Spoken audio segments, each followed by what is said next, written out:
Hey there, and welcome to a very different kind of character review. My name is Nate, and welcome to the Gamers Guild. Hey there, this is a quick interruption from Future Nate because this video ended up being a lot longer than I had expected it to be. I guess that's what happens when you have six characters, and some of them are just absolute walls of text, which is a good thing. It means we're getting some really interesting characters. But usually I like my videos to be a little bit more bite-sized and consumable than what this one ended up being. So with that in mind, I'm going to have some timestamps down in the description of the video if there's just one or two particular characters you want to hear about. In the future, knowing how long that this took, if I have to do another catch-up style video, I'll probably just record multiple videos of this style, but still do them just character pack by character pack instead of doing them all in one fell swoop. So I do think that that was a mistake, my bad.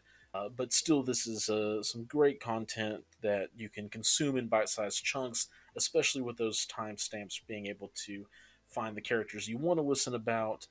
And again, we're also going to be going all over the leadership ability and tactic cards once we have both sides of the leadership ability completely revealed to us, which hopefully we will get during this mini extravaganza that we have coming up. So thank you guys for watching, and again, feel no obligation to watch all of this one at once, but consume it as you see fit. And so by different, I really do mean different. Atomic Mass Games has continued to crank out character cards and everything else, despite the lack of actual physical releases we're seeing worldwide, thanks to global pandemic, especially the reoccurrence and re-rising shipping prices, and so many other just random things. But that still means that we have tons and tons of spoilers, and I haven't had the chance to talk about all of them. So, in order to somewhat rectify that, and especially because Mini Extravaganza is next week, and who knows how many other spoilers are coming our way, in an attempt to catch up at the very least, I'm going to be talking about all of the Convocation characters that we have spoiled in the forms of the Hood, Dr. Voodoo, Doctor Strange, the Sorcerer Supreme, Clea, the Ancient One, and Baron Mordo. So it's going to be six characters. We're going to talk all sorts of stuff, and then we're going to have a additional video just covering the leadership because very much like Dormammu, the Convocation has a very unique style leadership, which we'll touch on just a little bit because we only know a little bit. As well as in that video, we'll then go over all of the tactic cards because they really do help shape the identity of a lot of these characters and what they can do in this affiliation. And I have said we a couple times now. I am joined by Josh or Merzane from Advanced R&D slash Turn Zero Gaming because I don't want to just be on here talking by myself for about six different characters. Yeah, and these characters are also you kind of touched on it with the affiliation being so weird. There's something that I feel like bouncing off of multiple heads is a good thing. There's a lot going on with these characters, even without like all the other cool stuff you can talk about in the second video. So Yeah, there's a lot going on. I'm excited to get into it. But before we do, as always, I want to give a quick shout out to the guild sponsor, Tritex Games. They have some fantastic prices on their MCP products as it is, but if you're able to pre order, like any of the stuff we're talking about today or have in the past, their pre order prices are already 20% off. Then, if you use the code TritexGGCP5 at checkout, it'll get you another 5% off. So, a grand total, because it does stack, of 25% off for your pre orders, and it nets you an extra 5% off any MCP order. So, and also because of them, we get to do a monthly giveaway. And at the end of this video, or maybe somewhere in the middle if I'm feeling diabolical, will be the announcement of that giveaway. But now, with that, we have a whole bunch of characters to talk about. And so, what we're going to do is kind of the usual. I'm going to read through the cards with Josh. We're going to kind of give impressions on certain attacks or superpowers or stat lines as we go, kind of give a brief pros and cons, what the character's going to be doing well at, what we think they're maybe missing, or something that they just don't have the ability to do for each character, and a little bit more of a rapid fire session because, well, 6 characters is a lot. Yeah, it is. There's a lot of characters to break down, uh, all doing these weird, unique things with each other. So buckle up because it's gonna take just a minute for us to get all through all this stuff. Yeah, but I'm excited. They really are a cool new team that are bringing a whole lot of new things, really, to the game. Yeah, And let's start alphabetical order. I'm not sure if we'll stay in alphabetical order, but this is how I currently have them sorted. We're going to start with the Ancient One, who has the alter ego of the Ancient One. They have 6 stamina, move medium, size 2 for 4 threat. Has a physical defense of 2, an energy defense of 3, and 5 mystic defense. So, at first glance, for a 4 threat, her defenses up front are a little bit lacking, but we'll talk about some superpowers that help balance that out. yeah, and the low physical defense is a recurring theme for this affiliation. So be prepared for some lower physical defenses, which we will touch on in the next video, I believe, Yeah, a and little bit maybe a little bit closer, at the end of this one. We'll see. We'll see where potentially. it goes. You want to go ahead and start talking about some attacks? Absolutely. So she has 3 different attacks. Her first one is called Shards of the Seraphim. It is a range 2, 5 strength mystic attack. She gains power for the damage dealt, and it has Pierce on a wild, so she gets to change one of the defending crit, wild, or block results to a blank. She's got another mystic attack called Fangs of Feralah. It's a range 3, strength 4, 0 cost attack. She gets a single power after it resolves, and if it deals damage, the targeted character gains the poison special condition. And then her last mystic attack is a range 2, strength 8, 4 cost attack. The defending character does not add crit results in its defense roll to its total successes and doesn't add additional dice for crit results. And if it deals damage, the target gains the stagger special condition. Not gonna lie, all of these seem good. They are all very good, but in combination with her low defensive stats, it can be really easy to like be fooled that it's hard for her to get there and it's hard for her to like apply them. She's kind of like this weird mystic melee range assassin. Yeah, she is a melee mystic character. The range of 2 on her big attack and her strike, for all intents and purposes, is a little bit terrifying for that 2 physical defense, where usually your up close characters are going to be using that physical attacks and whatnot to really just kind of lay in some hurt. But Pierce on a builder, I think, is still something underrated and is absolutely excellent on characters and as a whole. Yeah, it's also really interesting on mystics because a lot of characters have like an inherent weakness to mystic. The typical way that you block mystic attacks is with someone like Magneto, who has a high base stat of such say a 6, or even the ancient one having 5. But Pierce kind of helps shore up that weakness a little bit by being a piercing mystical. If you roll 6 dice and get 2 successes, well, it's only 1 success if she gets the pierce.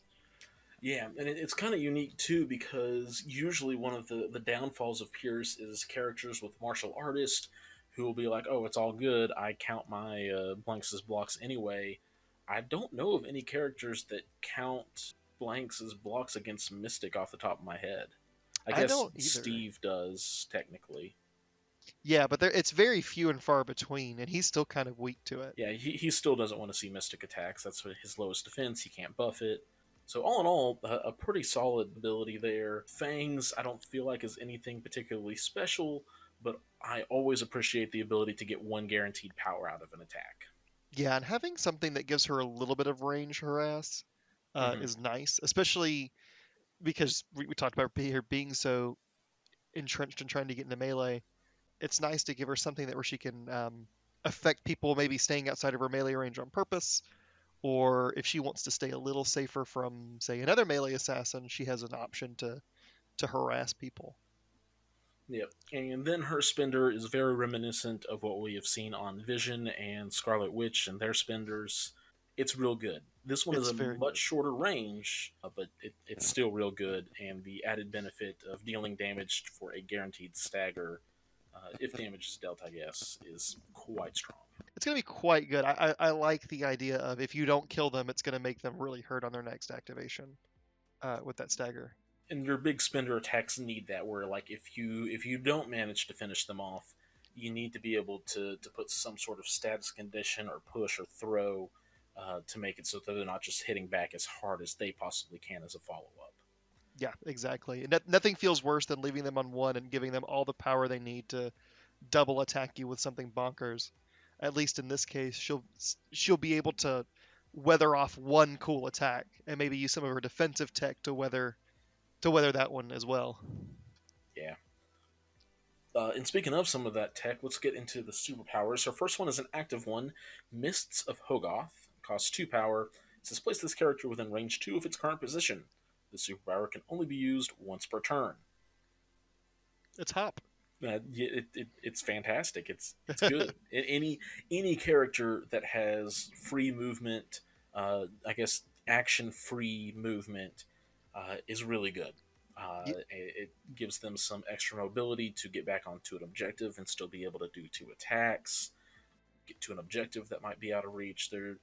The versatility is nearly endless in what those kind of abilities can do, and it's solid.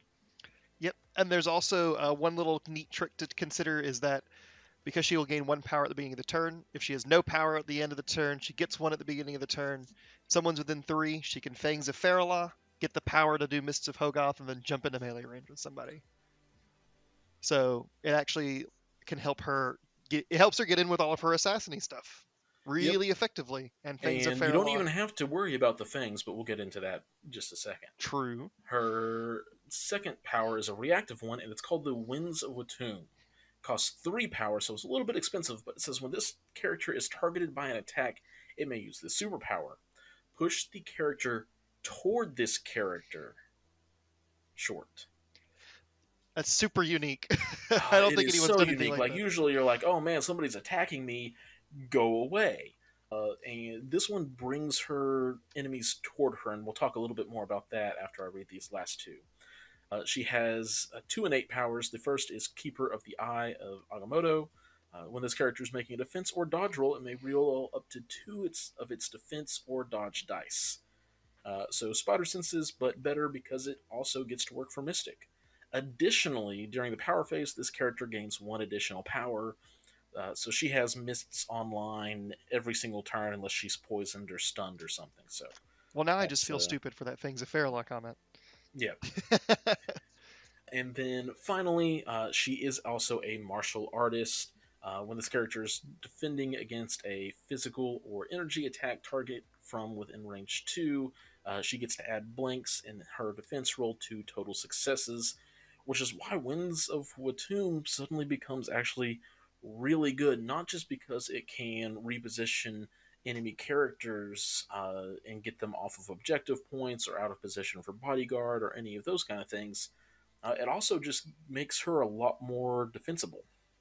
Being able to take someone that's a bit of a range 3 character or so and push them towards you to benefit from martial artists is really so, because it happens before they finish the attack and roll all the attack and count successes. So you end up getting to stack all that. And it's also really neat counter tech against someone like Black Panther or Shuri or anyone else that pushes on a move. They'll target you with the attack, you can push them, and then they'll push you, and you're both off the point. So she does have that low physical defense of 2, but with the innate reroll, as well as if somebody is within 2, getting to count blanks as well. It's one of the most consistent 2 defenses I think we'll ever see. Yeah, looking at a Koye's 3 with a single reroll being as consistent as it is, 2 with 2 rerolls is going to be pretty good. And then you also have a 5 Mystic and a 3 Energy, which are both extremely solid. Yep. The and all of those getting rerolls as well is particularly nasty and nice for her, Hmm. especially if you can get the martial artist in combination for her energy. So overall, you kind of have pegged her as a mysticky assassin. What are the pros? What are the cons for you? So for me, I think she's going to have some really interesting utility, mentioning like the counter pushes and stuff. I think she'll be a high skill piece. Uh, you're not going to want to hand this to a new player and tell them to figure it out, which is a little bit of a pro and a con. The pro of hitting mystic defenses is really good. Cons, she is very vulnerable to ranged attacks. People like Hawkeye shooting physical or other long range physical attackers can really put a hurt on her. She can mess with them a little bit, but it might not be enough to save her. So positioning with her is going to be a very big deal. But I believe if you can get her to work correctly, either through terrain, wins, or her exceptional defenses with martial artists and the rerolls, I think you'll end up seeing her be a really tough piece to deal with. Yeah, I think in the right hand, she's going to be a pain to deal with, especially if your own team going up against her doesn't have enough physical attacks, because that's what you need to really be able to put the hurt on her.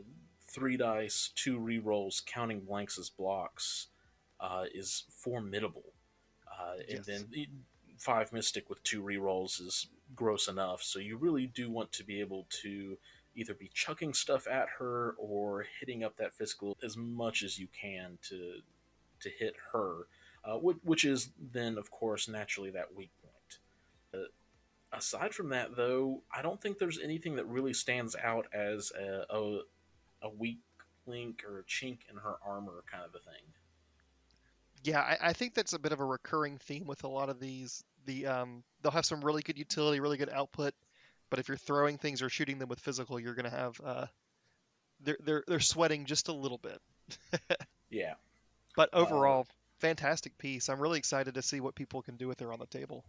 Yep, I'm excited. She's got some extremely brawly attacks. She's got some pretty decent power generation, both just from a attack that guarantees it. She gets an extra power return, and pure Son of Builder is just money for trying to gain some power. So I can see many an Astral Strike getting put out. I think Winds of Tomb is a little bit expensive to like try to use it every single time, but the effect is also really good and gives her a really unique timing on repositioning enemy characters, which is extremely valuable. Yep. And your opponent has to constantly think about it every time they want to make an attack into her. Absolutely. All right, and I think that's all we have for the ancient one. At least it is on my end. I'll confirm with you, Josh. I think I'm ready to move on to the next one. All right. Well, keeping with the alphabetical order, because again, it just happens to work that way. I've got Baron Mordo. Is Carl Amadeus Mordo. He also has six stamina, moves medium, is size 2 and 3 threat, but he is on a 50 millimeter base, so he's going to be moving a little bit further than the ancient one. He has a physical defense of 2, and then his energy and mystic defenses are sitting at 4 apiece. So he's going to be a pretty mobile character. We've recently seen characters like Lizard, just is the most recent example that comes to mind, where that extra few millimeters on the base size really begin to make a difference, even with just a medium move. Yeah, it really helps you project, especially in early turns, and it also pseudo increases their threat range a little bit on the sides if they're Mhm. sitting in a more central location. So keep that in mind. What normally would be just out of 5 for your normal character sitting on a point towards the middle might actually be a little bit closer to the sides than you think. Yep. As well, he also has the flight keywords. If he's not already mobile, that'll keep him mobile. Yep. Let's talk about attacks. Yep. So like all of these, they're very heavily weighted towards Mystic. His first one is a Mystic range 3 strength 4 attack called Staff of the Living Tribunal. After the attack's resolved, he gains power equal to damage, and on Wild, it gets a push. If the target is size 2 or less, you can push them away. His second one is a range 4 strength 4 Mystic called the Bolts of Bishru. After it's resolved, he gains a single power. and he can apply Hex to the target if he rolls a wild. His last attack is a mystic attack called Reigns of Ragador. It's a range 4, 7 strength, 4 cost attack with an ability called Burning Rain. After this attack is resolved, the target character gains the Incinerate and Poison special conditions. So I think we'll talk more about Reigns after we've gone through some of the superpowers for reasons that are obvious to those who are reading ahead or just already kind of know what his card is about. I'm never a fan of a four dice attack that deals with gaining power equal to damage dealt. But having a range 3 with a wild push is still not necessarily bad for a builder, and he does have the bolts that gives him a range 4 option for guaranteed power if he needs it. Yeah, I think the majority of the time you'll be using the bolts because you'll want that guaranteed power. Mm-hmm. And then Hex is also an extremely powerful condition if you can get it on someone. I Yep, think you'll really powerful, annoying, all the above. exactly. Um, I think you'll really only be using staff if you're wanting to try to get the push or you're desperate for more than the one power the bolts get you.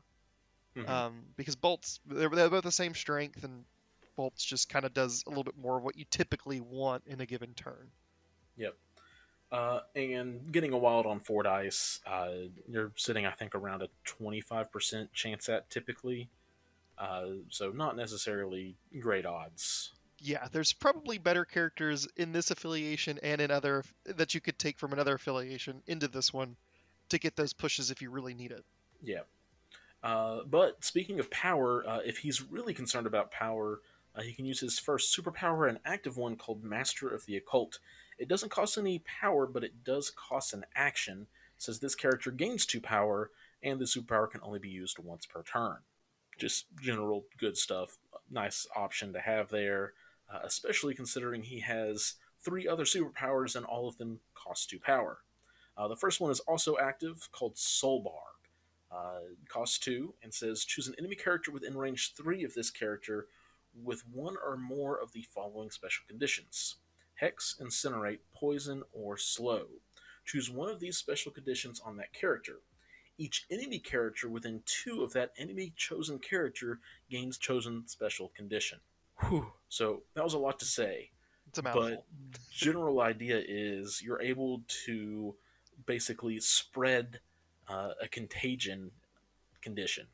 You can make everybody be poisoned or everybody be incinerated or hexed or fill in the blank with this soul barb, and it's kind of gross. Yeah, and another cool thing about it is it's not once per turn. So if he's sitting on a plethora of power and you want to chain multiple times or have a little group of people with that you want to put multiple conditions on, that option's available to him. You can very efficiently spread some really gross conditions. Yep. And then this is when we get that take to look back at Rains. The Burning Rain ability says after this attack is resolved, guaranteed incinerate and poison conditions on that target character. So even if you're just sitting at range 3 of an enemy and you've got 4 power, you can use Rains and then Master of the Occult and then Soul Barb. Yep. That's a pretty successful turn for a 3 threat character, I dare say. Yeah, absolutely. It's a little bit more than some other ones can get. Yep. And then there's more. His first reactive ability is Ferocity of Sidorak. It costs 2 power and says when another allied character within range 3 of this character targets an enemy character with an attack, this character may use this superpower. The attacking character adds 2 dice to its attack roll. After the attack is resolved, the attacking character suffers 1 damage. This superpower may only be used once per turn. It's basically just a mini Death's Decree that we've seen on Thanos, where Baron Mordo Mordor. can give 2 extra dice to an ally on their attack rolls, and uh, that's just never going to necessarily be a bad thing. Yeah, I think that this ability makes him really exciting for me. I really like the Death's Decree ability.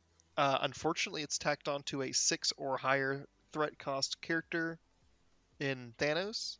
Mm-hmm. Um, having it being able to be splashed in a lot of affiliations where you can shore up, say, a low builder on your Green Goblin into a 6 die builder um, can make some things really click for other people. And then some of these other mystic attackers being able to do really cool things. We talked about the ancient one having an 8 die spender. Now it can be a 10 die spender, and for the low cost of a single damage and 2 power on another dude. Yeah, the ways for this to stack and just grow in potential is quite good. It's not necessarily going to be great for your beam characters, anything like that, because it's not even applying it to the attack action. It's just the singular attack. But when you look at maybe a Captain Marvel or Moon Knight who gets full rerolls on an attack, 2 extra dice with full rerolls is gross. Maybe even a Baron. You know what? I think the Barons are going to be best friends. Yeah, I could definitely see that with the full reroll from Master Swordsman. Um, yeah, uh, I think the ferocity of Sidorak to me, like I said, is probably the most exciting thing on his card. It's got Yeah. so much potential synergy. Um, The other thing that I think is really nice, and it's his last superpower, is also reactive. The Vaulting Boots of Valtor cost 2, like I've already said. After this character is pushed, it may use this superpower. After the effect is resolved, this character advances short. Uh, I would say 9 out of 10, if not more, pushes in this game are short. So basically, he can just ignore pushes. yep, for 2 power, or if it's someone who's trying to like Black Panther, which I keep coming to because he's an obvious one. Sometimes he'll try to pin you in a corner so he can keep hitting you with his attack that automatically pushes you. Well, after it automatically pushes you, now you can just walk away from him and not take another attack from him. Yeah, it Uh, very uniquely doesn't give a direction. There's no towards or away from the target character. It's just after the effect is resolved, this character advances short. So if you wanted to go further in the other direction, you could do that. yep, or duck behind a larger piece of terrain so you can't get pushed again by a longer range push. Hmm. Or if you wanted to, say, use your ferocity of Sidorak on another part of the table, and you can potentially walk a little bit closer to that side of the table to threaten it a little bit. Again, just like Ancient One and like a lot of these, a lot of really good flexibility that's going to reward really creative plays and really smart thinking from players. Absolutely. And because he has flight, he's even able to use that advance over those big terrain features. So there's no worry there about getting stuck into a corner that he can't get out of. Yep. As a whole, there for a 3 threat character, I do think that physical defense is mighty low. He does have 6 stamina to kind of back it up, but even then, 2 physical defense with no additional abilities to kind of shore that up. And then he's got 5 stamina on his injured side, that being the only change. Uh, Again, just weak to those kind of attacks. There's no defense here. Like the ancient one kind of has like a hey, like at the very least, I'm getting 2 very consistent blocks. He can fall apart pretty quickly. Yeah, he's definitely going to be a little bit squishier than the Ancient One. The difference between him and Ancient One will be that he will probably sit a little bit closer to your midline rather than closer to the front line like the Ancient One does, Yep. because of his ranged capabilities and some of his support style moves. Unlike Ancient One, who will try to brute force her way into places sometimes, he will want to be positioned in a great spot. There's a lot of times you'll probably use vaulting boots to move back to that great spot if you're pushed out of it. Hmm. Um, and you will be keeping him safe with positioning rather than dice rolling. Yep. And all of his abilities kind of follow up with that pretty nicely. Range 4 on both his spender and the bolts attacks kind of keep him in a safe position. All of his superpowers have that range 3 on them, so he should, for the most part, be able to stay in a pretty good space. Well, I don't think I have anything else to say about him. I'm really impressed with him. 3 threat's going to go a long way, I think. Yeah, I think he's going to be able to accomplish a lot at 3 threat, more so than what we've seen out of most of these other characters, and it wouldn't surprise me if we see him as the most splashed around. I think ultimately, pros, he's going to be a great backline character who offers up a lot of some decent damage output, along with just really some great support and hampering on your opponent's side of the board. Where that major downside is that physical defense of two, where a character like a Baron Zemo or that can just run in there and chop him up very easily, or maybe even just a long range Hawkeye or any rapid fire character is going to have a field day with him. Yeah, he's a really juicy target for characters like that. Another pro is with pushes. He's sort of hard to reposition for your opponent. Mm-hmm. So your opponent's going to have to think a little bit harder to push him off of a point um, with someone like a Shuri if he's standing on the other side of the table. Uh, they won't basically won't be able to get it for free like a lot of other characters would. Yeah. All right. So let's go ahead and move into the next one because still plenty to talk about. Hmm. And the next one I have, you know what? Let's stay in alphabetical order, and we'll just skip over to Clea. Sounds good. Cool. She has first of all, the alter ego of Clea, because when you're the daughter of a giant demon lord, I guess why even bother with the last name? Her first name says enough. Yep. She only has 5 stamina. She moves medium, is size 2, 4, 3 threat. Like the last two characters, she only has a physical defense of 2, then her energy is 3 with a mystic defense of 4. Man, it hurts me seeing this many low physical defense characters just because it's the most common attack type in the game. So they're showing some vulnerability up front there for sure. They definitely don't like getting punched at all. Yep. Going on to her attacks, she has 2 mystic attacks. Her first one is called Demon Claws of Danak. It's a range 3, strength 4 attack. After it's resolved, she gains a single power, and on a wild, she applies bleed to the target. Her other one is the Icy Tendrils of Ixalan. It's a range 4, strength 6 that costs 3. On a wild, it will slow you.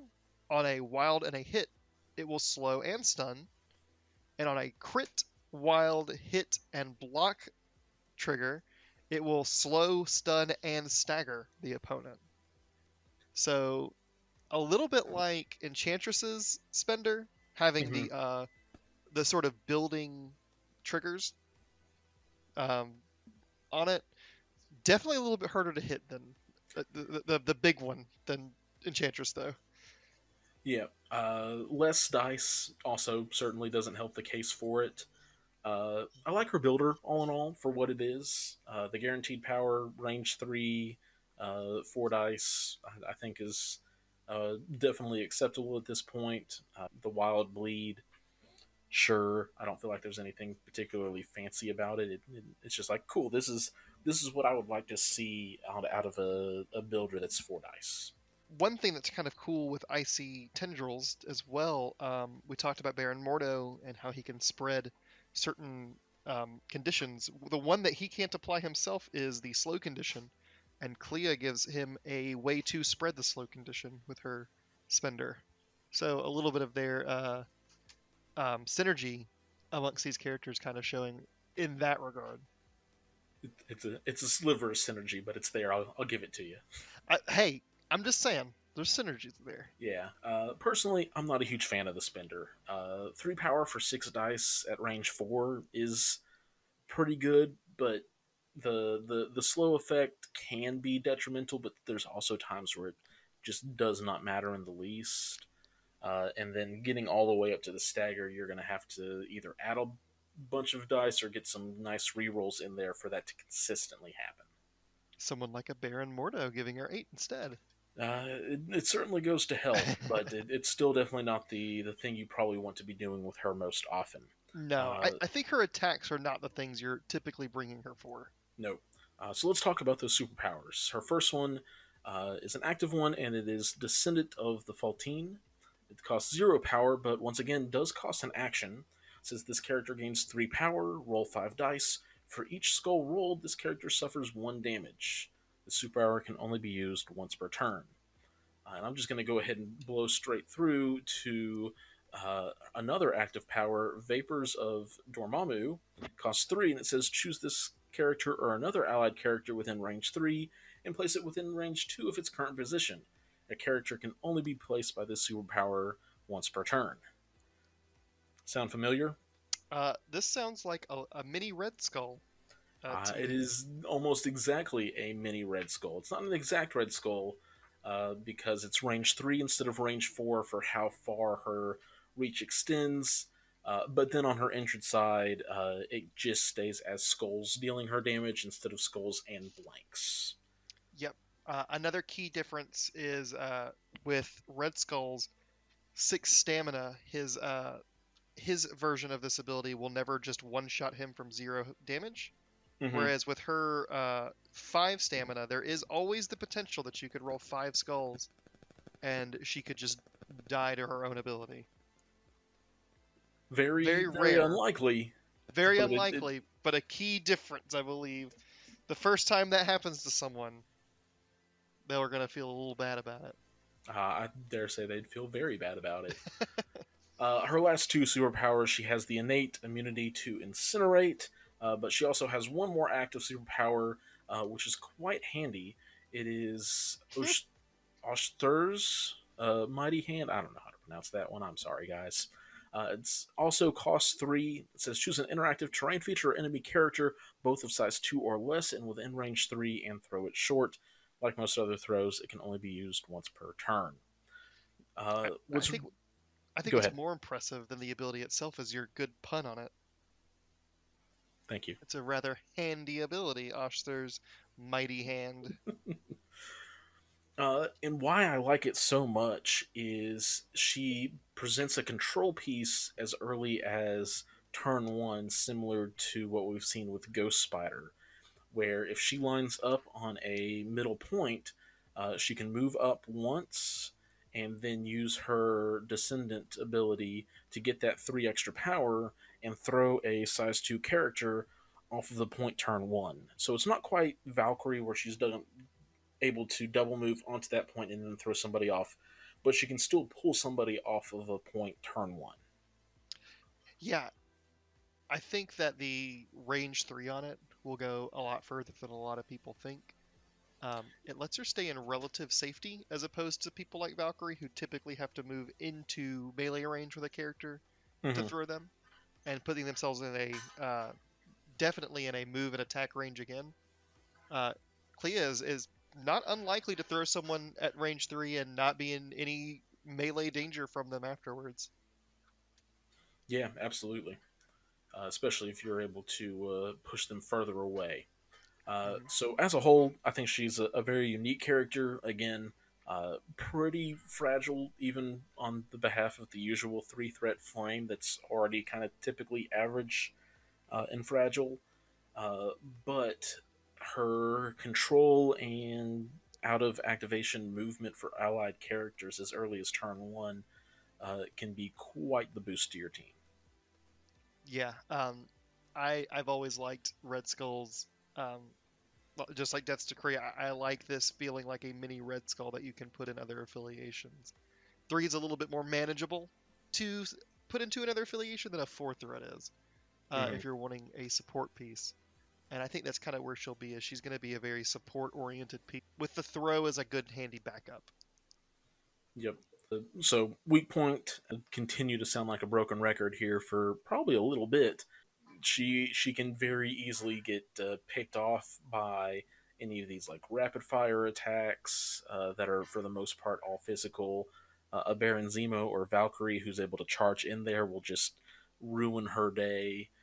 But she's got some decent. She's not really there for the damage output so much as she is for supporting your team and getting the other team out of position. Yep. And I think even on her being a bit squishy, she's a character that you don't mind losing. Typically, if your opponent is dedicating attacks to her, they're not dedicating attacks to probably someone who is going to kill them back. So it's not even really that big of a problem if she goes down for any reason. Yeah, she's going to have a lot of competition with Lockjaw, I think, Mm, because the big thing that they each do is teleporting allies. His costs an action, but it's a range 3, which is double the range of a range 2 place. So I definitely think that there's going to be competition for out of affiliation spots because they both offer additional support outside of just that one thing. Uh, but definitely some similarities between those two. yeah, I agree. All right, and with that, let's start talking about a couple of these doctors that we have. And we'll try to fly through it because man, there's a ton of text left on these last three characters. We did choose the wordiest for the last ones. Darn you, alphabetical order. Darn you. Doctor Strange, Sorcerer Supreme, has the alter ego of Stephen Vincent Strange. He has 6 stamina, moves medium on a 50 millimeter base, is size 2 and 5 threat. His physical and energy defenses are both at 3, which is about average typically, not necessarily for a 5 threat character, but compared to all these 2s that we're seeing, I'll take it. But he does have a nice Mystic defense of 5. Yep. Uh, it's a little similar to his original iteration, except he lost a point of energy and put it in the Mystic instead. Yep, he is now all about the mystic arts. So tell me about some of those attacks. So he has 3 attacks. His first one is a Mystic range 3, strength 5, named the Baleful Bolts of Balthak. After it's resolved, he gains power equal to the damage dealt, and it is another one with the Wild Pierce ability. Beautiful. His second one is I'll actually come back to that one. I think his third one would be I'm going to talk about it first a little bit. So his third one is an called Shining Circle of the Seraphim. It is an Area 2, Strength 7, 6 cost attack. Allied characters in range of this attack do not suffer damage from this attack. On Wild, he cleanses. Remove one special condition from a character with this character and each allied character within 2 of it. It has for a wild and a block, it has salve. After this, each attack is resolved, remove a damage from this character and each allied character within 2 of it. So a big circle area attack that is a big healing ring for his allies. I think the one you'll be seeing the most of is his Deadly Daggers of Davaroth. It is a range 5, 6 strength, 1 cost that says physical, but its first ability is before choosing a target, this character chooses whether this attack type is physical, energy, or mystic. If this attack deals damage after the attack is resolved, the character targeted gains the poison special condition. So all of these attacks, I think, are wonderful in their own right. Baleful bolts, range 3, 5 dice builder with pierce. Beautiful. I like it. The next one able to really pick between the weak points of enemy characters. Sometimes it just won't matter, but most characters, whether it's just one less defense dice in a certain stat or the inability to interact with a certain attack type, uh, big fan of just being able to choose not just from one or two, but all three as options. That's going to be dealing some consistent damage for just one power. And then the Shining Circle of Angels, healing your allies while dealing damage to your enemies is a fantastic ability. Also, being able to pick off status conditions is really Yeah, I think you won't see it used as much. It's a really weird attack. You'll have to have a big mosh pit with Strange sort of in the center of it to be able to make it really cool. But I think when you do use it, if you use it correctly, it can totally swing a game. But like I said, I think his bread and butter is going to be the Deadly Daggers. I don't think it's going to be an uncommon turn for him to sit back in a relatively safe area and shoot someone um, in an attack type they don't like to see typically. Sort of like Mhm. what his original iterations leadership does, his where he can spend a power to choose, except you can do it every time now. Yeah, and having range 5 on that is just glorious. It makes him a wonderful sniper if he needs to be, but if he ends up getting a little bit close quarters, whether that's because you're on a objective like Gamma or Demons Downtown, suddenly just his builder and that threat of the area 2 attack are both quite strong. Yeah, I think where Ancient One was our melee assassin, Doctor Strange is our ranged assassin or sniper, with a Yeah. little bit of support ability in it. And he does have some support. His first superpower is active and called the Scalpel of Strange. It does cost a whopping 4 power, but for that 4 power, you get to choose this or a character within range 2 and place it within range 3 of its current position. The character can only be placed by this superpower once per turn. Let me repeat, this character or a character within range 2. There is no allied, there is no enemy clause, there is just another character. So being able to either bring up somebody to the front lines or get them out of dodge if they need to be, or just getting an enemy character out of position, the scalpel can do it all. It is a wonderful tool. Yep. Another bringing up Thanos again. He has a similar ability in his Cosmic Portal, which is a range 2 place. We talked about earlier with Clea versus Lockjaw being the range 3 being double the movement. Uh, Being able to teleport an enemy character range 3 will be a really, really long way. Being able to just completely remove them from a fight, or even teleport a character that they want to protect deep into your lines where they can no longer run away, is going to be a really cool thing that you can do with this character. Yep. It is 4 power, and it does only have a range of 2, so there's some limitations there.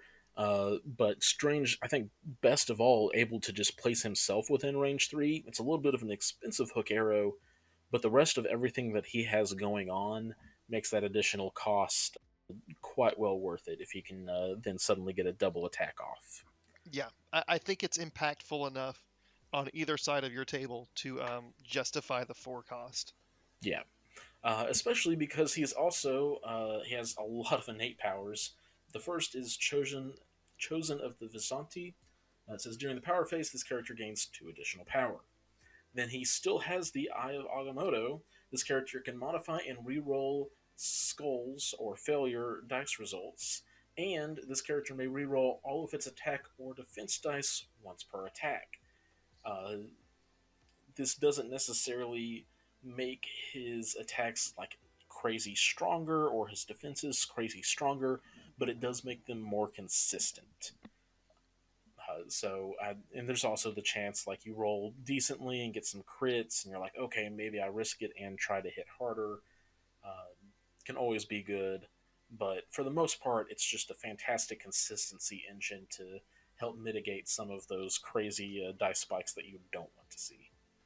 Yeah, exactly. Or when you rolling 3 blanks on a dodge on an attack roll, on a defense roll. I went through every type of roll besides the right one.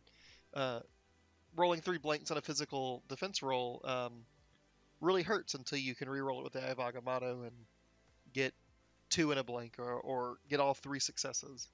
Yep. Um, it's really helpful. And then finally, we see a reprinting of a ability that I personally would like to see more of. We've only seen it up until this point on Captain Marvel with her energy absorption, called for him the Mystic Armor of Strange. When this character is defending against a energy or mystic attack, for each wild in the defense roll, Doctor Strange can change one of the attacker's crits, wilds, or hits to a blank. And then he gets to gain 1 power for each die changed this way.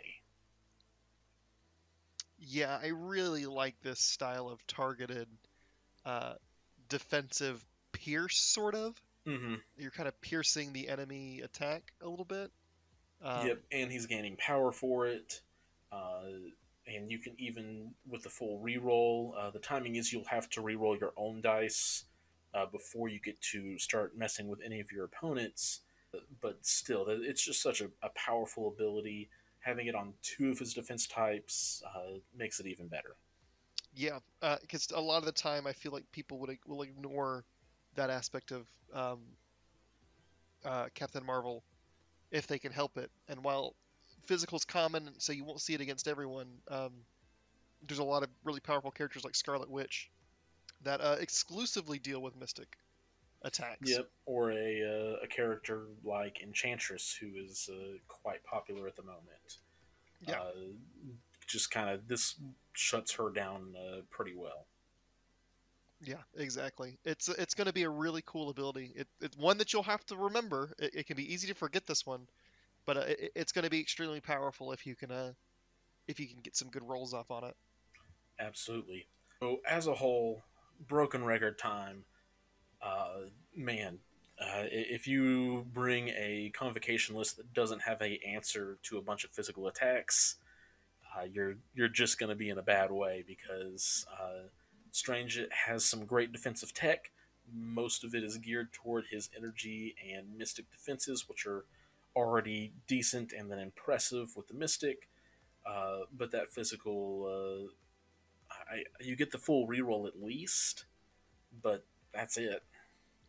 Yeah, he's a little bit more based on consistency than he is about really pumping out a lot of defensive successes.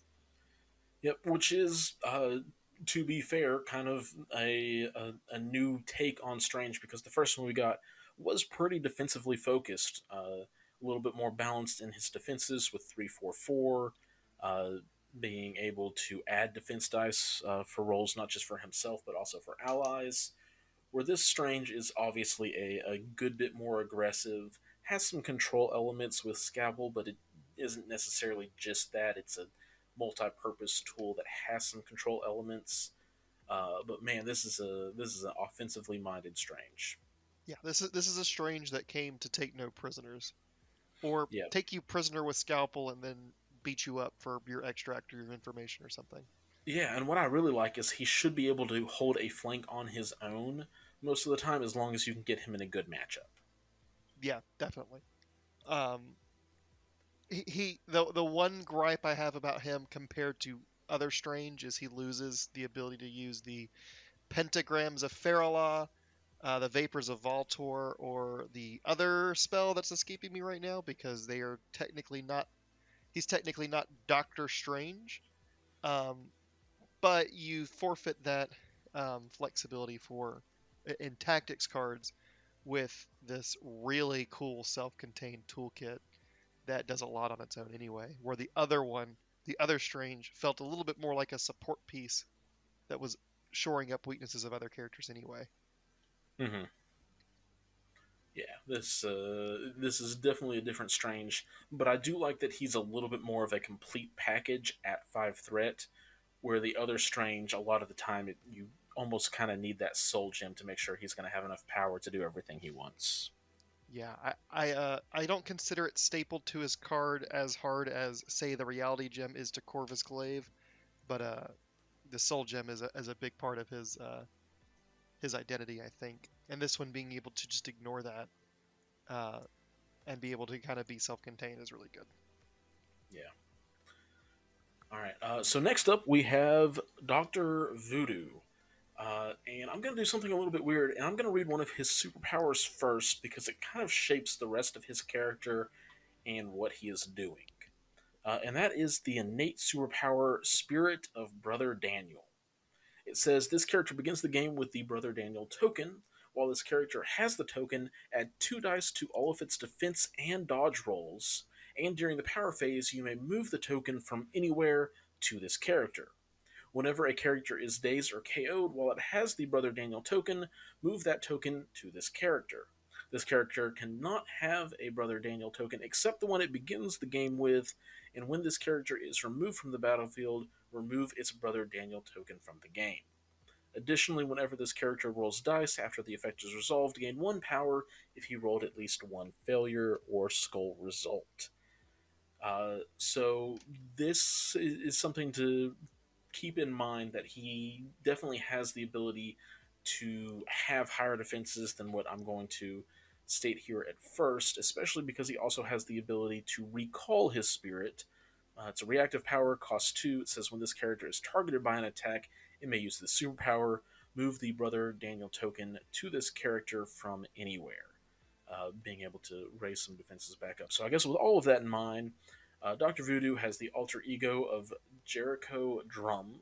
He has 6 stamina, moves medium on a 50 millimeter base, is size 2 for 4 threat. His natural defenses without the Brother Voodoo token are 2, 2, and 4. Uh, so that was a whole lot just thrown at you. Josh, any initial thoughts and stuff from what I've just read? Uh, this character has, and the next one we'll talk about, have the most going on of any of these characters. Um, He's got a lot going on for sure. he has a small novel of text on his card. It can be a little weird to understand everything he can do in a single turn. Yeah, Um, I definitely think this is the character we're going to be breaking down the most. Why don't you go ahead and talk about the attacks? all right, so luckily he's only got 2 attacks to talk about. His first one is a mystic attack called Spirit Venom. It is a range 3, strength 5 attack. It gains power equal to the damage dealt. And it has sap power on a wild, which says before damage is dealt, the target character loses a power for each wild in the attack roll, and this character gains that amount of power. His second attack is called Staff of Legba. It is a range 2, 7 strength, 3 cost mystic attack with a wild ability called Power Burn. Before damage is dealt, the target character loses 1 power for each wild in the attack roll. The target character suffers 1 damage for each power lost in this way and does not gain power for damage suffered as a result of Power Burn. So just looking at these attacks on their own, they're both pretty good. They're pretty good attacks. I mean, for a 4 threat character, having a 5 die range 3 builder uh, that has sap power on it is nice. It's not a beam with sap power where you're gonna suddenly just be hitting like 4 characters in a go around. But sap power on a builder is just always nice. It's not quite Modoc level, but still, it's going to be generating that extra little bit of power that makes the builder worth using more times than not.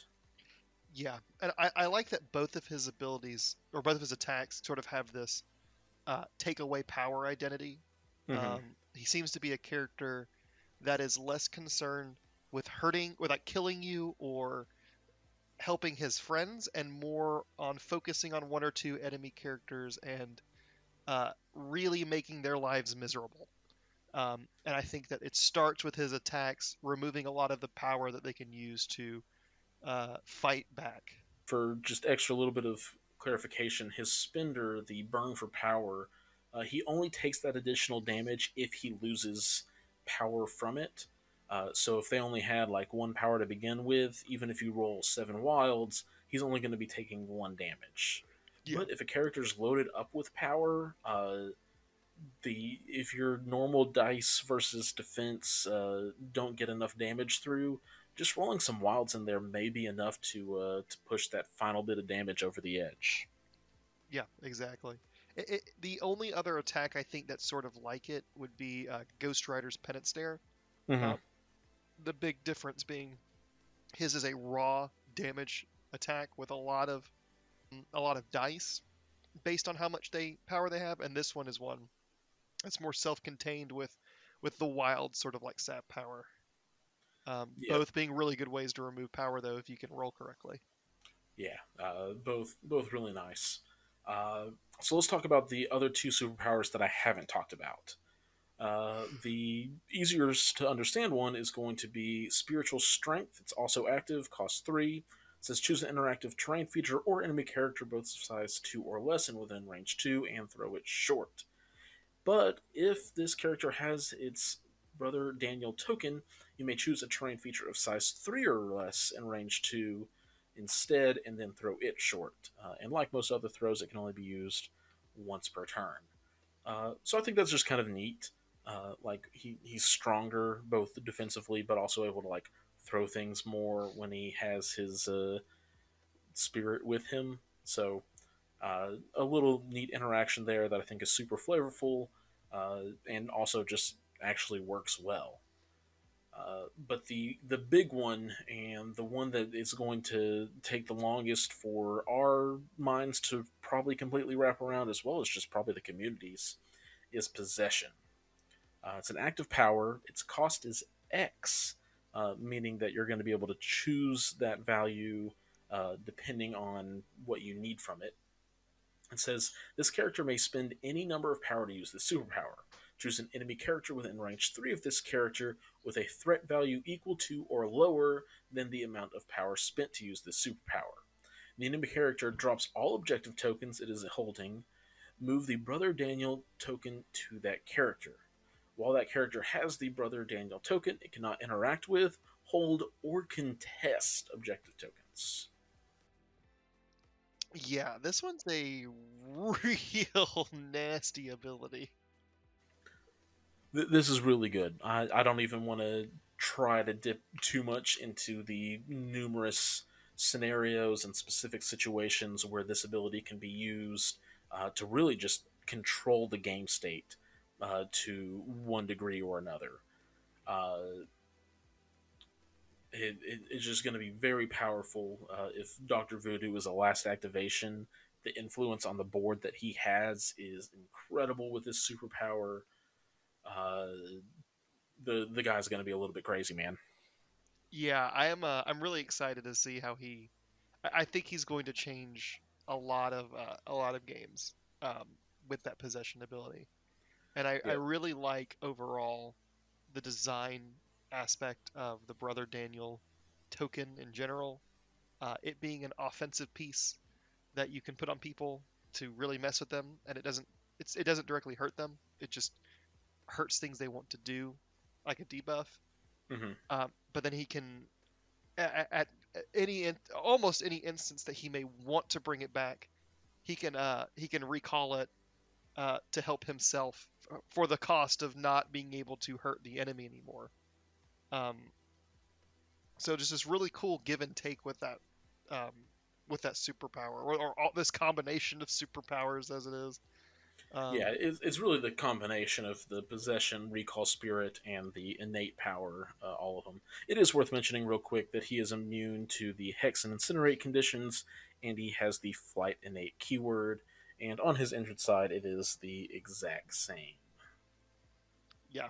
Um, it's nice sometimes with a character like this that has so much text to not have anything change on the backside, so you're not having to figure out something new when there's already so much going on. Yeah, he's got enough. They know that, and man, it's still just such a great card that has all these unique and interacting interactions. I'm excited to see how he shakes up games. Quite frankly, he's going to be a very powerful piece. Being able to possess somebody, and they're like, "Cool, well, I'm going to attack into Doctor Voodoo," and they will stay possessed even if Doctor Voodoo is the one ends up getting dazed because the token stays on them and it doesn't get recalled. So, like, if they really just don't want that character to have the ability to score points or interact or whatever it is, Voodoo can just take one for the team and go down, but still deny your opponent points. Yeah. It also persists through them being dazed, correct? No, if they are dazed or KO'd, it It comes will back. move back Oh, to that's Doctor part of Voodoo. Spirit of Brother Daniel. Sorry, that one's a very large paragraph of text. Yeah, he's got a ton of text on him. It's definitely not a character that I would give to a newer player, just because it's got a lot of kind of complex interactions. But at the same time, for people who have played 3 or 4 games, these unique interactions just keep things really fresh and interesting. Yeah, Uh, so we see a lot of pros for him. He's got some decent offensive power. He can be a pretty defensive guy, and he has some really unique control aspects. So there's a lot of things in the pro column for him. Do you see any particular chinks in the armor for him? there's two in particular. One, like all of the other Convocation characters, he is a little weak to physical, but only if he's doing his cool thing with the possess. He can shore it up with his spirit, um, but he still can be very vulnerable if you're doing the thing that he likes to do. The other one is he has some pretty high cost superpowers um, with his possession and spiritual strength costing 3, and his possession being probably a 3 or 4 or greater, depending on Hmm. your matchup. Um, so he doesn't have a like Doctor Strange being able to just gain 2, and some of these other ones we talked about having ways to spend actions to gain extra power. Uh, his only ways to gain extra power every turn is by attacking, which involves rolling dice.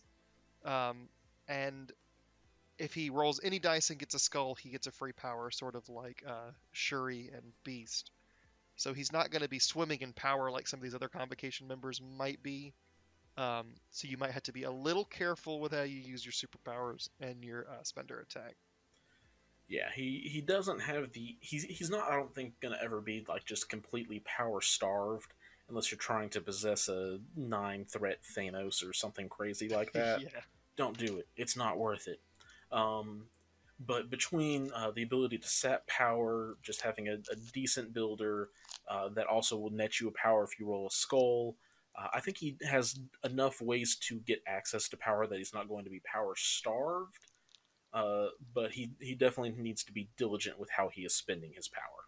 yeah, definitely be careful because it can go a lot faster than it might feel like. Awesome. And I agree. I think that's kind of the main thing. He's got a lot of cool things he can do, but if you mismanage his power, he's not going to perform very well. Yeah, exactly. And again, like a lot of these Convocation characters, he's very, I guess, like he has a high skill ceiling. There's going to be the playing with him a lot, getting a lot of games in to really unlock what he does. Like a lot of these is going to be a key. But I think especially on Voodoo and the next one we're going to talk about. Yeah, and that is, of course, the Hood, who is a transformed character with so much information that they couldn't just fit it on one card like they did with Ant Man and Wasp. Hood actually comes with 2 cards, one for each of his.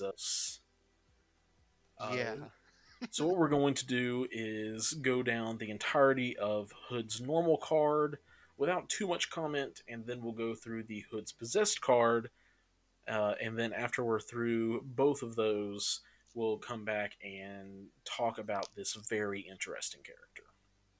sounds good. Cool. So we have Hood Normal, who has the alter ego of Parker Robbins. He has 5 stamina, moves medium, is size 2 for 3 threat. His physical and energy defenses are both at that low 2, and his mystic defense is a 3. But he has a couple of mystic attacks to help keep your enemy on the toes. Yeah, so the first one he has is he's got Hex Shot. It's a range 3, 4 strength, 0 cost mystic. He gains a power for free for making the attack, and if you roll a hit, he gets rapid fire. After this attack is resolved, this character may make an additional Hex Shot attack. The additional attack must target the original character, and the additional attack does not have the rapid fire rule. His second one is an attack called Dark Lightning. It's also range 3. It's also Mystic, but it's strength 6 and costs 3. On a wild, it has Arc. After this attack is resolved, choose a number of other enemy characters within range 3 of the target character, equal to or less than the number of wilds in the attack roll. The chosen characters suffer a damage. And after this attack is resolved, the target character gains the Shock special condition. Uh, some good attacks. A lot of us Pretty have good attacks. seen hmm, That's some pretty good attacks, yeah. some pretty good attacks. We've seen rapid fire attacks, usually all in the physical category. Having a mystic one is really neat. And again, we see that you need that hit to get that second rapid fire, so it's not guaranteed, which I'm totally okay with personally. Yeah, I really like the idea of it being a Mystic Gun, though. Like, I think that puts him in a really unique spot, both in the game as a whole and in the Convocation, being able to just really throw a lot of Really mystics lean at them. into that mystic for sure. Yeah, And then the Dark Lightning arc is really unique. It is kind of like Explosion, except it has that longer range and depends on you rolling wilds to be able to zap those enemy characters. But also, a guaranteed shock is very powerful, especially with so many heavy hitters that we have in the game at this point. yeah. Guaranteed Shock is a really clutch ability. Um, Arc is cool, um, but I think it's kind of gravy compared to the other two things that you've got. Yeah. So his first superpower is Black Arts. It costs 3 and says choose another allied character within range 3 of this character. The chosen character may remove up to 3 damage. If it does, the chosen character gains the Bleed special condition. A character may be affected by this superpower only once per turn. So range 3, 3 power, heal 3. Uh, kind of like a med pack that makes your ally bleed at the end of it. Yeah, I think most of the time you'll trade the 3 damage for a bleed. Um, Especially 100%. it's a really good support ability on a character that can build some pretty good power with his hex shot. Yep. It is notable that he can't heal himself. It does have to be another allied character, but it also has some really cute synergy with Blade if you're running both of them in the same team.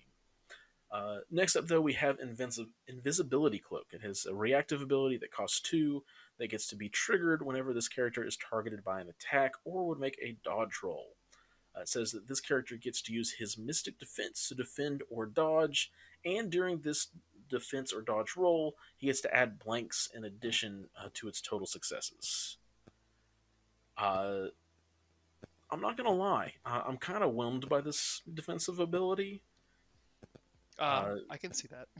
It's just one. It's one more, and gives you the blanks, which is really nice. And we've seen that on Loki. That I am a god can be very potent. Uh, but it's just one of those things where it's like, man, if I'm spending 2 power, you don't get to see what your opponent has rolled because it's when you're targeted. So there's a decent bit of unknowns and just a 1 die increase. I guess really it's probably you need to consider that you're also getting blanks, which is going to up your average blocked significantly. But man, it just on the surface, it's a whelming ability. It's good enough to not be underwhelming, but it's not just like this crazy cool thing that we're seeing here. Yeah, it's I think you won't use it every single time you're attacked, right? Because partially because you won't have the power for it, and also because against lower damaging attacks, it's not really going to do a whole lot.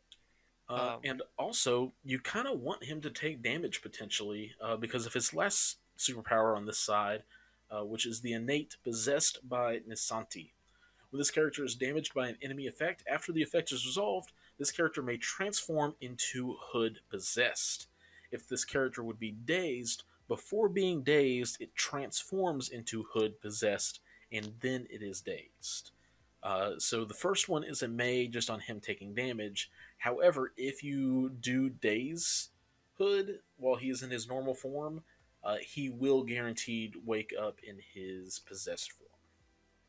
Yes. And if you're the target of attacks, you probably don't mind changing to possessed, honestly. As you'll soon see why.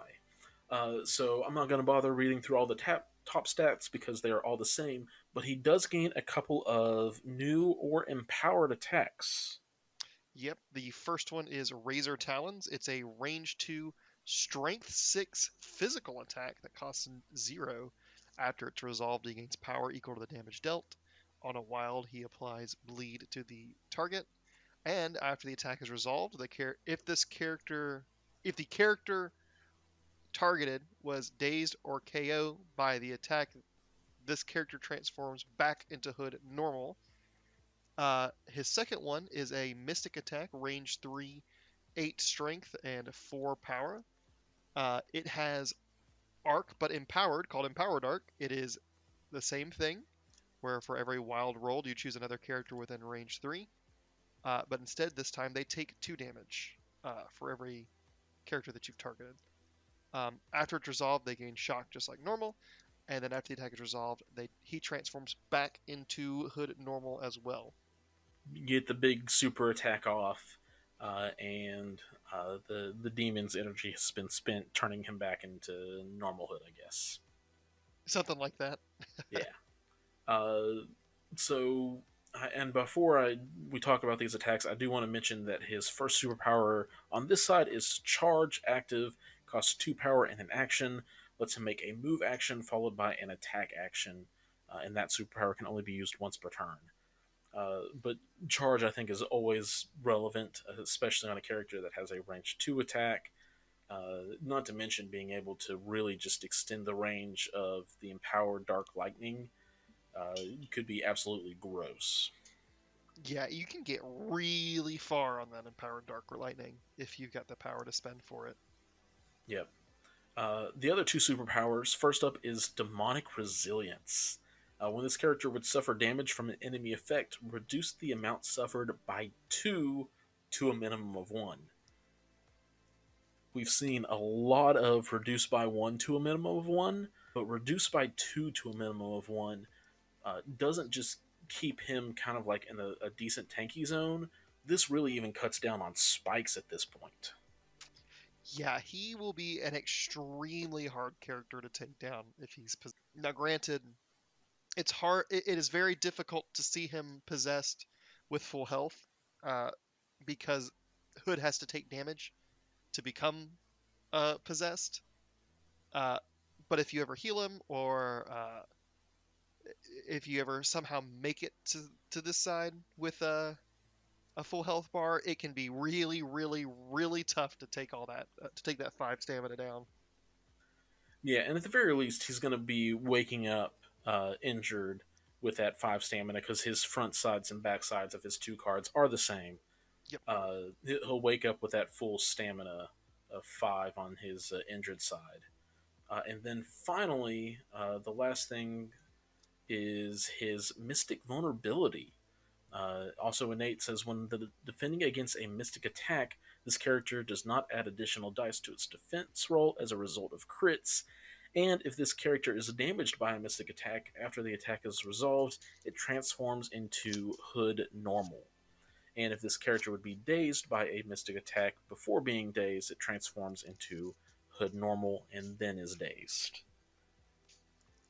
Yeah. So your opponent sort of has a way to kick him back into normal form if the possessed side is really giving them a headache, which is a really cool way to interact with the transform ability.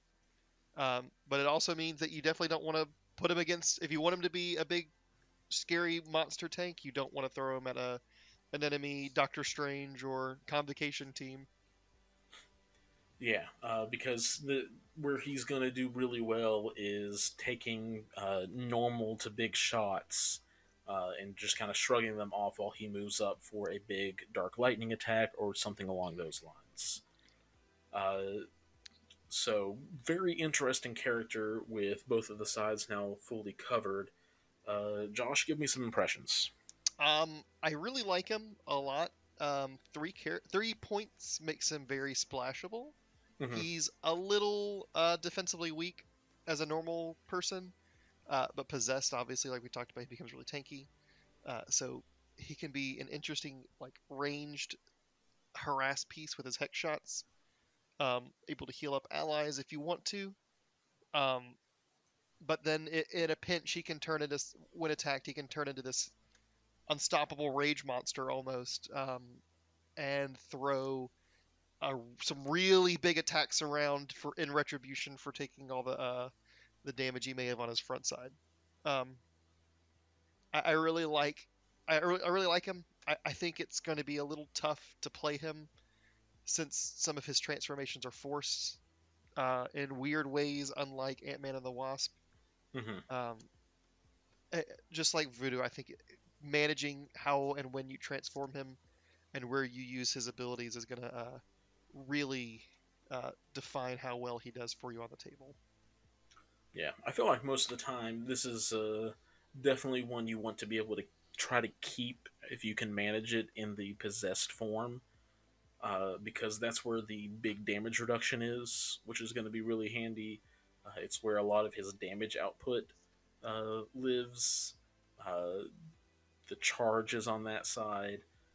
Just a lot of good stuff. And so, unless you're going into a really low Mystic Defense character like a Crossbones or Wolverine, where Hex Shot with the rapid fire just really starts feeling good, I think most of the time you want to try to keep him on the possessed side, and that's going to be a little.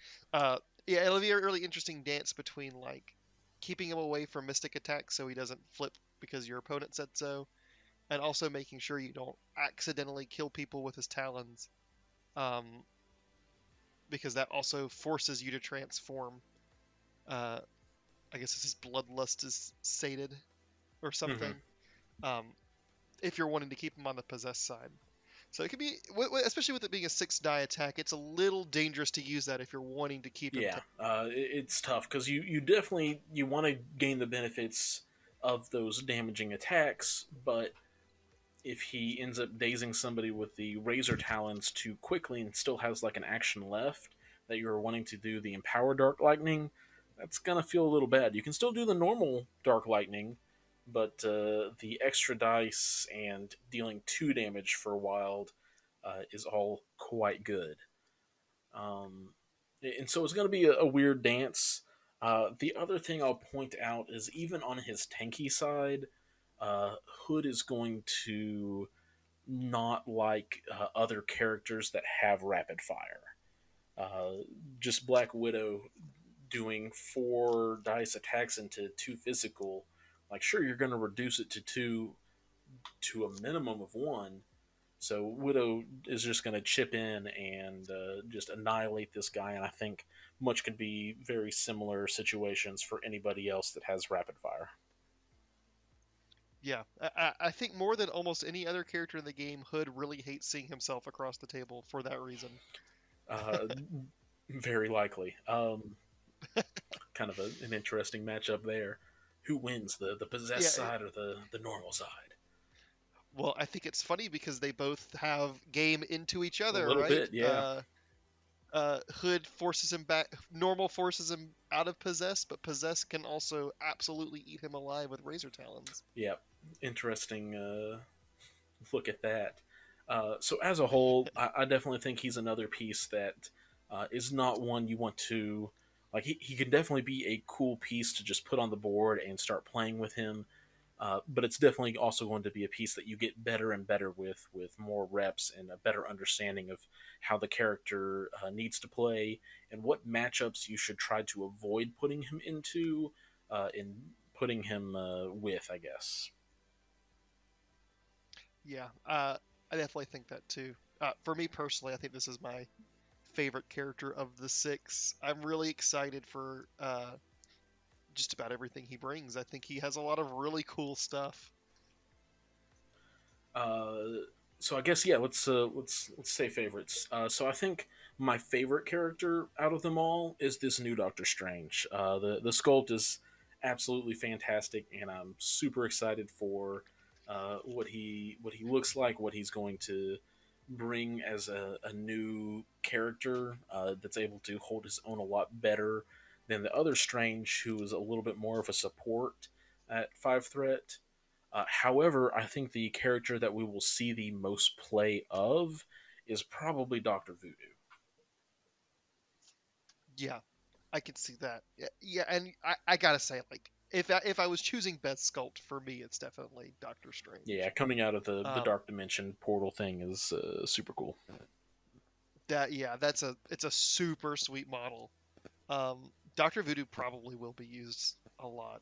Um, his possession ability is going to be one that people are going to be trying to crack for a really long time, especially because of some of its application with some other popular characters that are being played right now. Um, and then I think that you'll see, I think you will see a lot of Mordo and Hood splashed into people that just want a 3 point Mystic attacker with some utility. Hmm. Um, Clea is the one I'm a little weirded out by. I don't really know where I would fit her out of affiliation. Um, but I definitely think there's going to be some really cool. Someone can unlock some really cool uses for her. I think with those movement abilities, it's harder to do it with Red Skull because of his cost, but her being a little bit more affordable, I think makes her a bit of an attractive option for people that were looking for a way to slot in a Red Skull. Yeah, I think she's going to be really interesting to. Again, I think she just competes with Lockjaw a little bit too much. I personally like right now Lockjaw out of affiliation. I really only play him in Brotherhood at the moment, and I think I would keep Lockjaw over her because he has a better terrain throw. But Hmm. it's going to be tough to dedicate to 3 threat support. I think if anybody fits that build best out of these releases, the new Baron is going to be fantastic, both because he has a lot of ranged attacks and ranged abilities, backed up by his own little mini Death's Decree. Yeah, I think Mordo will see the most base play. There is a card that we will talk about next time that I think makes Hood a very interesting Yep. option. Uh, Ancient One's going to be cool. I don't know where people are going to play her, um, because like a lot of these, she's just such a weird high skill piece. Um, I think she's going to be a piece that people play because they really like her, and because she provides unique things. I don't think she'll be making huge splashes. I think she's going to appeal to certain people more uh, than anything else in this group of characters. Yeah, absolutely. So, all right, this is already far too long of a typical character review. So, if you have stuck with us all through one sitting, congratulations, you have made it to the end. I'm going to now throw it over to Future Nate and draw our winner for the uh, giveaway from Tritex Games for Marvel Crisis Protocol. Okay, and here we go. And this month's winner, or last month's winner, is Luke Wright. The fact that Dormammu is size 5 gives us hope for Galactus. I don't know about Galactus maybe being more like a size 7 or something ridiculous, but I'm super excited to see some of these larger models hitting the table for sure. Luke, I will get in touch shortly. All right, guys. Congratulations to insert name here. Super happy that you were able to win that, and I will be in contact shortly later this week or weekend even to get that information over to Tritex. And everybody else, thank you for watching, even if you did it in segments, which is probably the best way to do this. We went through a whole bunch of stuff, and there is still more to come. We have a leadership ability as well as multiple really unique tactic cards for the Convocation that we're going to be covering shortly. Uh, Thank you all for watching. And if you aren't aware of what advanced R&D is, Josh, tell them a little bit about it. So, Advanced R&D is a podcast that myself and my friend Kenny run. We have people come on and we give them list building restrictions, and then we build a list out of it. The idea being to pick people's brains about how they list build, the kind of things they look for in characters, and the way that they would problem solve weird character restrictions or tactics restrictions or what have you. Yeah, it was kind of the 3 box challenge before the 3 box challenge existed. Sort of, yeah.